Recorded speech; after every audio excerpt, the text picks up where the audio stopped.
പച്ചിലക്കാട്ടെ ജനവാസ മേഖലയിലേക്ക് ഇറങ്ങി നാട്ടുകാരെ ആശങ്കയിലാഴ്ത്തിയ കടുവയെ 2 ദിവസമായിട്ടും കാടുകയറ്റാനായില്ല.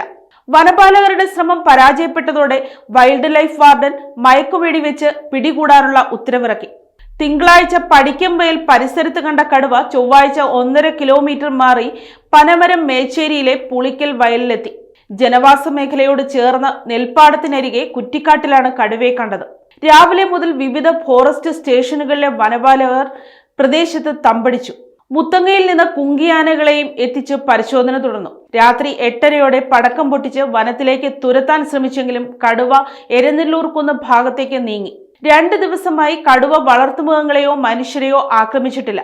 അതിനാൽ മയക്കുവെടി വെച്ച് പിടികൂടാനും കൂടുവെച്ച് പിടികൂടാനുമുള്ള സാങ്കേതിക തടസ്സങ്ങൾ നിലനിന്നു. വനപാലകർ കടുവയെ പാതിരി സൗത്ത് സെക്ഷൻ വനത്തിലേക്ക് തുരത്താനായിരുന്നു പദ്ധതി. എന്നാൽ സമീപത്തെ ചിക്കല്ലൂരിലെ നെൽപ്പാടങ്ങളിലും തോട്ടങ്ങളിലും തൊഴിലാളികൾ ജോലിക്ക് പോയിരുന്നതിനാൽ സുരക്ഷ ഉറപ്പാക്കേണ്ടതും പ്രധാന റോഡുകൾ അടയ്ക്കേണ്ടതും വെല്ലുവിളിയായി.